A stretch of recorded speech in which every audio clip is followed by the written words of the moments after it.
In this CapCut tutorial, I'm going to teach you how to blur someone's face. The first thing we're going to do is we're going to open CapCut and select our project with our video in it. Here you can see we have a soccer player dribbling a ball, and we just are going to try to blur his face and kind of make it a mystery of who it is. So what we're going to do is we're first going to click off the video, make sure you're not selected on the video like this. You're going to click Effects. You're going to click Video Effects.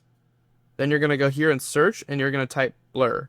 I'm going to use my recent search here, type that in, and you're going to find this effect right here. You're going to select that. You're then going to click on cancel, and then click the check mark here.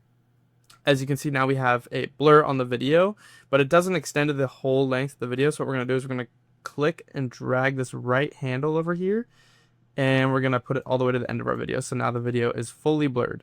What we're then going to do is we're going to make sure this starts here as well, and then we're going to hit adjust, and here you can adjust the amount of blur that you want to add. So if we want no blur, if we want full blur, so we're going to do like around 80 for this. Once we're here, we're going to select the check mark, and as you can see, it's blurred the entire video, which is not exactly what we want to do yet. So what we're going to do now is we're going to select this top video, and then we are going to scroll all the way until you find the duplicate button, which should be towards the end, and we're going to click duplicate. This is now going to put the video after the video, which is not exactly what we want to do because we want to put it on top of it. So what we're going to do is click overlay with that same video selected, and it's going to move it a track below. We're then going to have to click and drag the video all the way so it lines up back at the beginning. And now as you can see, the blur is actually gone. We might have to readjust this to make sure it's all the way at the beginning here. So let's do that.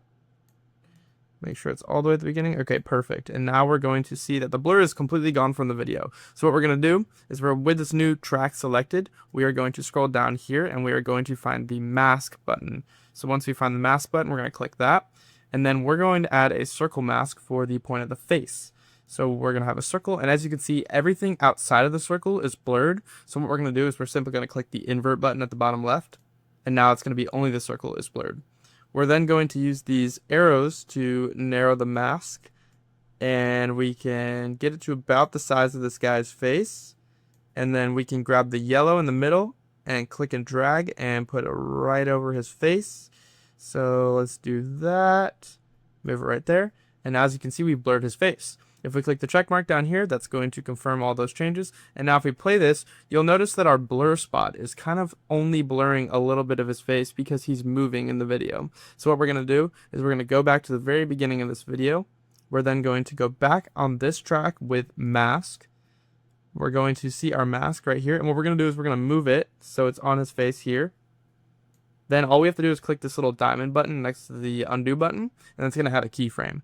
We can then scroll in our timeline by clicking and dragging, and we just need to adjust the position of the mask every few frames, and it's going to move a keyframe when you adjust it. So it's automatically going to put that in for you. So here, if he goes outside of the frame or outside of the mask, all we need to do is just move it a little bit, and we're going to move it down. And then, okay, so let's say he moves here, so now we just need to move it here. And let's do one more. We're going to move it right on him here. So now if we hit the check mark, you'll watch the video from the beginning and you'll see for the first few seconds it should be over his face, blurring it out completely, unable to tell who the player is. And that's how you blur a face in CapCut.